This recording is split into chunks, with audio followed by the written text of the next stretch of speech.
Gas heaters और कोयले की अंगीठी, सर्दियों में बड़ी सहूलत, मगर रात को हीटर और अंगीठी जलाकर सोना जानलेवा साबित हो सकता है।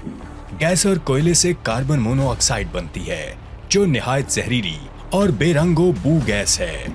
ये आप और आपके अहले खाना की जिंदगी के लिए खतरा बन सकती है। सोते वक्त गैस हीटर्स और कोयले की अंगीठी को बंद करके सोएं। गर्म कपड़ों का इस्तेमाल यकीनी बनाएं। मुहतात रहें, महफूज रहें।